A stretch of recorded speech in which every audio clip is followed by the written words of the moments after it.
तो तुम लोग पीसी खरीदना चाहते हो। तुम लोगों ने बहुत सारी वीडियोस देख ली, तुम लोग बहुत ज़्यादा कंफ्यूज हो चुके हो कि ब्रो क्या चीज़ मैटर करती है, कैसे लेनी है, कहाँ से लेनी है, और कौन सी चीज़ रियली ज़्यादा मैटर करती है, किस में ज़्यादा पैसा इन्वेस्ट करनी चाहिए, कैबिनेट में, रैम में, प्रोसेसर में, क्या चीज़ मैटर करती है ज़्यादा।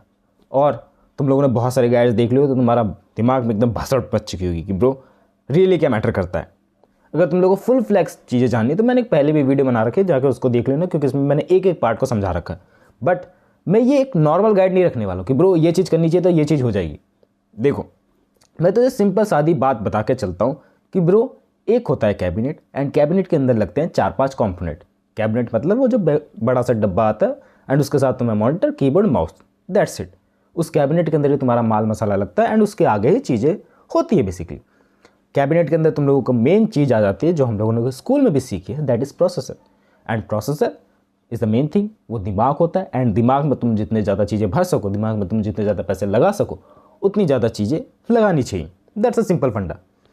अब बात आ जाती है ग्राफिक कार्ड की। ग्राफिक कार्ड तुम्हें लगवाना चाहिए नहीं लगवाना चाहिए, दैट्स देख तुझे अगर गेम्स वगैरह खेलनी है, तुझे अगर चीज़ें वगैरह खेलनी है और तेरा प्रोसेसर उस लेवल का नहीं है कि वो जो इनबिल्ट ग्राफिक आते हैं उसमें गेम्स खिलवा पाए, तो तुझे डेफिनेटली ग्राफिक कार्ड में पैसे लगाने चाहिए। हाँ, तेरे बजट के ऊपर भी डिपेंड करता है, अगर तेरा बजट ही नहीं है उस लेवल का, क्योंकि ब्रो ग्राफिक कार्ड आते भी बहुत ज़्यादा महंगे, एंड ग्राफिक कार्ड महंगे आएंगे तो मीन्स ऑफ इट कि तेरा बजट बहुत जल्दी खत्म हो जाएगा। लाइक 30-40 हज़ार में एक बेटर ग्राफिक कार्ड आ पाता है, और वो नॉर्मल लुल्लू पंजू की तो बात भी नहीं कर रहा हूँ मैं।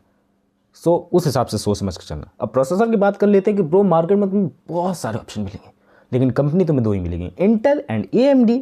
एंड बहुत सारे लोग बोलेंगे इंटेल के प्रोसेसर बहुत ज़्यादा बेटर, बहुत सारे लोग बोलेंगे AMD के प्रोसेसर बहुत ज़्यादा बढ़िया। देख दोनों ही बेटर हो चुके हैं, दोनों ही बेटर हो चुके हैं। एंड उस लेवल पे है ना कि तू कोई भी एक मिड रेंज का प्रोडक्ट पकड़ लेगा ना, चाहे वो इंटेल का हो या AMD का हो, दोनों ही तुझे बेटर परफॉर्मेंस निकाल के दे पाएंगे। हाँ, अब तेरा काम है वो देखना है कि ब्रो रियली में क्या मैटर करता है तेरे लिए।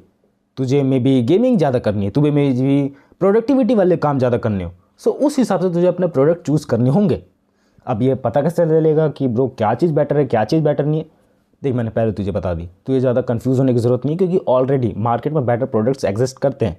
बट हाँ, तुझे लुल्लू पंजू की तरफ नहीं जाना, तुझे एक बेटर PC बनवाना है तो कम से कम तुझे 50-60 प्राइस रेंज के हिसाब से लेना पड़ेगा। ओवरऑल बजट की बात करूँ कि 50-60 हज़ार में तेरा PC बिल्ड हो जाए आराम से, मे बी 40 में हो जाए, 30 में हो जाए, लेकिन 50-60 हज़ार एक मिड रेंज है कि वहाँ पर प्रोडक्ट लॉन्च अच्छे से हो जाता है, प्रोडक्ट अच्छे से तू खरीद सकता है। अब प्रोसेसर की बात ले जाए तो बहुत सारे मार्केट में भाई मिलते हैं, बट सिंपल सादी बात यह है कि इंटेल का i3, i5, i7 odd number में चलते हैं, एंड AMD में भी वही है, Ryzen 3, 5, 7, 9 ऐसे बढ़ते चले जाते हैं। एंड अभी जो लेटेस्ट आया है वो 9 है, एंड इसी में भी जनरेशन वाइज आ जाते हैं कि लाइक इंटेल में first generation, second generation, third, fourth, fifth, and अभी 14 जनरेशन चल रहा है। 15 के आने के बाद चल रही है, मे बी लॉन्च हो चुका होगा। मैं यार अपडेटेड न्यूज़ फील्ड से भूल गया मैं इन सब चीज़ों के बारे में, बट हाँ 14 तक लॉन्च हो चुका है, इतना मुझे याद है। एंड AMD का सीन ये है कि उसके अंदर 5600, 3200 ऐसे सब चीज़ चलती है। ये समझ लो कि थर्ड जनरेशन, फिफ्थ जनरेशन, वो जानबूझ के ऐसा नहीं बोलते ताकि इंटेल वालों को प्रॉब्लम ना हो कि बंदे कन्फ्यूज़ हो जाए कि ब्रो इंटेल के 14 जनरेशन एंड AMD के थर्ड जनरेशन थोड़ा बहुत लैग करता है ना, इस वजह से वो 3500 एंड 5500 कुछ बोलते हैं। बट तुम लोग उसको जनरेशन वाइज समझ के चलना, क्योंकि ब्रो AMD एंड इंटेल दोनों ही बहुत ज़्यादा पावरफुल हो चुके हैं। एंड अगर तुम लोग बात लेके चलो तो Ryzen 9 14 जनरेशन नहीं, Ryzen 9 मैं कहूँ 5th generation, 6th generation, 7th generation, और इंटेल 9, इंटेल का i9 14 जनरेशन, दोनों ही आपस की बराबर के टक्कर देते हैं। एंड तुम लोग को ऐसे बहुत सारी वेबसाइट मिल जाएगी, तुम्हें किसी यूट्यूबर को देखने की ज़रूरत नहीं, तुम्हें लोगों को ऐसे बहुत सारी कंपैरिजन वाली वेबसाइट मिल जाएगी जहाँ पर तुम लोग बेटर प्राइस रेंज की चीज़ें देख सकते हो कि भाई परफॉर्मेंस किसकी ज़्यादा मिल रही है, रैंकिंग वाइज कौन सा प्रोसेसर कौन सी जितनी पावर निकाल के दे पा रहा है। बहुत सारी मार्केट में वेबसाइट्स अवेलेबल है, तुम लोग सिर्फ सर्च करना कि comparison wise that's processor to that, and तुम लोगों को बेंच मार्क्स को बहुत सारे दिख जाएंगे, जिससे तुम लोग को एक बेसिक आइडिया लग जाएगा। और तुम लोगों को कोई पर्टिकुलर गेम खेलनी है तो उस गेम के आगे उसकी रिक्वायरमेंट्स लिख देना और फिर बेंच मार्क लिख देना, फिर ये चीज़ तुम्हारे अपने आप ही दिमाग चलने लगेगा आगे कि ब्रो कौन सा प्रोसेसर तुम्हारे लिए सबसे ज़्यादा बेस्ट है। अब बात कर लेते हैं, अगर तुम लोगों को पर्टिकुलरली कोई सॉफ्टवेयर ही चलाना है उसी लेवल के हिसाब से, तो तुम लोगों को क्या करना है, उसी सॉफ्टवेयर की रिक्वायरमेंट्स देखनी है कि उसको ग्राफिक कार्ड लगेगा कि प्रोसेसर लगेगा, कितनी रैम लगेगी, कितनी स्टोरेज होनी चाहिए, उस हिसाब से तुम्हारे बाकी सब चीज़ें क्लियर हो जाएंगी। एंड उससे थोड़ा सा ज़्यादा ही लेके चलना, वो मिनिमम रिक्वायरमेंट कुछ ज़्यादा ही मिनिमम लिख देते हैं, कम से कम उससे थोड़ा सा दोगुना लिखना, लाइक 2 GB रैम लिखी हुई है तो 4 या फिर 8 GB रैम लेके चलना। बात समझ में आई ना, सीधी सिंपल। सो प्रोसेसर का तो ज्ञान हो गया कि लाइक i3 लोगे तो थोड़ा कम मिलेगा, i5 लोगे थोड़ा ज़्यादा अच्छा मिलेगा। एंड मेरे हिसाब से मैं कहूँ i5 या Ryzen 5 से नीचे बिल्कुल भी मत जाना। जा सकते हो, ऐसे कोई प्रॉब्लम वाली बात नहीं है, बट लॉन्ग टर्म में तुम्हें प्रॉब्लम होगी, लॉन्ग टर्म में। सो कम से कम Ryzen 5 या i5 की तरफ ही जाना एंड लोवेस्ट जनरेशन मत ले लेना। इंटर में बात करूँ 11, 12, 13 की तरफ ही रहना। एंड अगर Ryzen की बात करूँ तो 3200 कोई काम का नहीं है, 5600H से तुम लोग स्टार्ट करना, 50 वाली सीरीज़ से, 5th जनरेशन जो उसको कहते हैं Ryzen की। एंड उससे ही तुम्हारा काम मेरे को बहुत बेटर चल जाएगा। मैं भी अभी से इस्तेमाल कर रहा हूँ Ryzen 5 5600H है मेरे पास, अच्छा चल रहा है वो, एंड मुझे अभी तक लैग देखने को नहीं मिला है। अब बात कर लेते हैं इसकी नेक्स्ट डिपार्टमेंट की, वो है रैम। रैम में भी तुम्हें बहुत सारे वेरिएशन और बहुत सारी चीज़ें देखने को मिल जाएगी। बस एक सिंपल सादी बात लेके चलना कि इसमें भी जनरेशन होती है। हाँ, इसमें भी जनरेशन होती है, प्रॉब्लम वाली बात तो है हर चीज़ में, बट हाँ जनरेशन इसलिए ही डिफाइन करी जाती है कि भाई वो पहले वाले से बेटर है, पहले वाले से पावर एफिशिएंसी ज़्यादा, पहले वाले से पावर ज़्यादा निकाल के दे पाएगी, जिससे तुम लोग को बेसिक आइडिया लग पाएगा। एंड धीरे धीरे करके चीज़ें क्लियर होगी। एक बार में समझने की कोशिश भी मत करना, दोबारा देख लेना वीडियो को।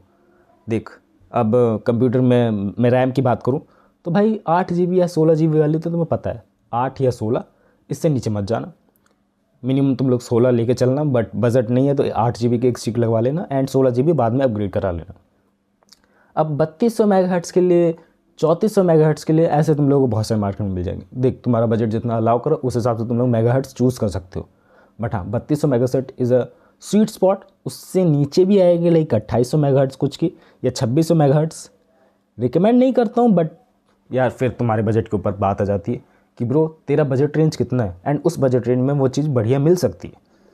तेरे को मार्केट रेट पता होना चाहिए, तेरे पास तेरा फ़ोन होना चाहिए, तेरे को प्राइस चेक करने आनी चाहिए। अमेज़ॉन पे, फ्लिपकार्ट पे, डिफरेंट वेबसाइट पे तेरे को कहाँ पर बेटर डील्स मिल रही हैं, और तेरे को मे बी ऑफलाइन ही बेटर डील्स मिल रही है। समझ पा रहा है ना क्या कहना चाह रहा हूँ। रैम की बात क्लियर हो गई। अब बात कर लेते हैं मदरबोर्ड की। देख, मदरबोर्ड में बहुत सारी कन्फ्यूजन आ जाती है कि ब्रो कौन सा मदरबोर्ड सपोर्ट करेगा तेरे CPU को। एंड इसमें मैं सिंपल सादी बात लेके चलूँ तो तू अपने ऑफलाइन स्टोर जाके पूछ सकता है। लिटरली मैं उन्हें तेरे से ज़्यादा बेटर आइडियाज़ होंगे। मेरे को भी नहीं है बेटर आइडियाज़ भाई, कौन से मदरबोर्ड में कौन सा चिपसेट लगेगा, क्या चीज़ें लगेंगी, क्योंकि ब्रो अलग अलग आर्किटेक्चर होता है एंड उसी हिसाब से तुझे लेना पड़ेगा। सो मैं बेटर कंसल्ट करूँगा कि तू जा सकता है ऑफलाइन पे, और तुझे अगर ऑनलाइन ही चीज़ें लेनी है तो अपना प्रोसेसर का नाम डाल, उसके आगे सपोर्टेड मदरबोर्ड्स लिख दे, देखो बहुत सारे ऑप्शंस मिल जाएंगे। एंड मदरबोर्ड का आर्किटेक्चर, मदरबोर्ड में हीट मैनेजमेंट, मदरबोर्ड में कितने पोर्ट्स हैं, मदरबोर्ड में क्या क्या चीज़ें लग सकती हैं, और तेरे मदरबोर्ड कितना बड़ा है, छोटा है, उस हिसाब से प्राइस रेंज डिफाइन होगी। एंड साथ ही साथ तेरे मदरबोर्ड में ब्लूटूथ है, वाईफाई है, इनबिल्ट चीज़ें, ये सब चीज़ें हैं तो उसकी प्राइस रेंज बढ़ जाएगी। अगर मैं अपने मदरबोर्ड की बात करूँ तो 10-11 हज़ार का है था। क्यों? ब्लूटूथ मदरबोर्ड सब, ब्लूटूथ मदरबोर्ड कह रहा हूँ, ब्लूटूथ वाईफाई सब चीज़ें उसके अंदर आई थी inbuilt.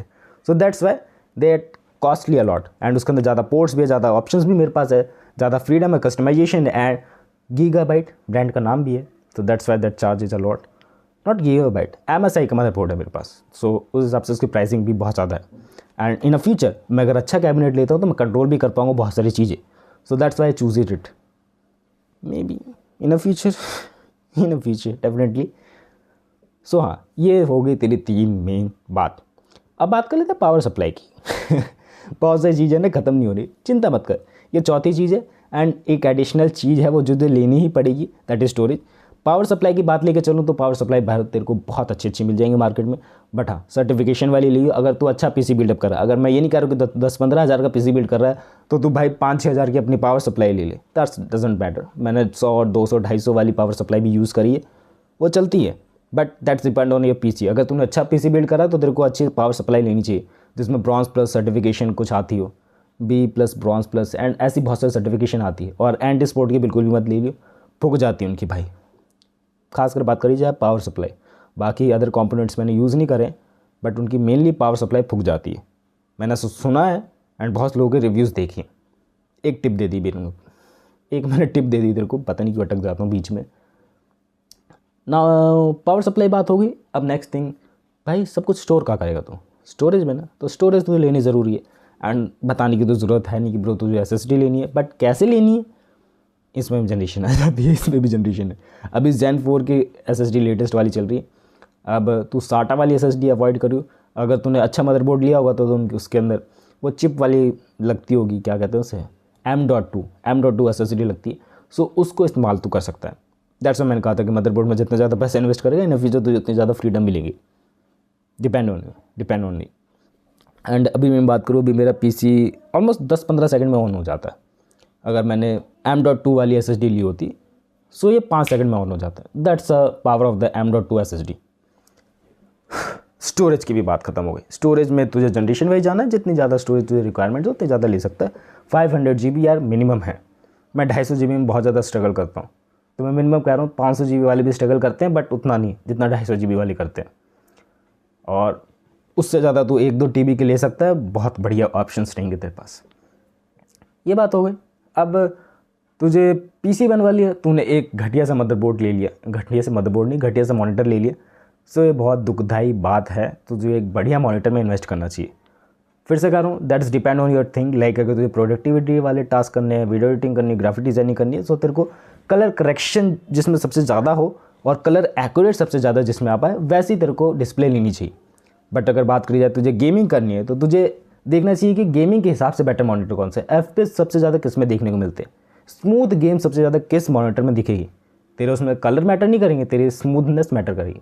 But in productivity, video editing, graphic design, उसमें कलर्स मैटर करेगा। तो ये सब चीज़ें तो डिफाइन कर सकता है। बाकी बात कही जाए कीबोर्ड माउस की, तो ब्रो वायरलेस लेना है, वायर वाला लेना है, कंपनी का लेना है, नहीं लेना है लाइटों वाले लेना है, वो तेरे रेफरेंसेस के ऊपर डिपेंड करता है। तेरे रेफरेंस जैसे है, जैसे तू चाहता है वैसे तू ले सकता है। इसमें कुछ बताने वाली बात नहीं। बाकी आई थिंक ये रेगुलर गाइड से थोड़ा बहुत अलग था, क्योंकि मैंने ज़्यादा चीज़ें नहीं बताई, क्योंकि मैंने एक एक चीज़ डिटेल में पहले ही बता रखी है इस चैनल पे। मेरे शायद से दूसरी या तीसरी वीडियो होगी इस चैनल की, वो जाके तो देख सकता हो। उसमें तेरे को ज़्यादा ऑप्शंस है, ज़्यादा चीज़ें तुझे सीखने को मिलेंगी, क्योंकि मैंने एक एक पार्ट निकाल के बताया कि ब्रो ये चीज़ वैसी, ये चीज़ वैसी। That's about it. ज़्यादा बोल दिया, अच्छा लग रहा है, थक गया बहुत ज़्यादा। चलो मिलते हैं नेक्स्ट वीडियो में, बाय।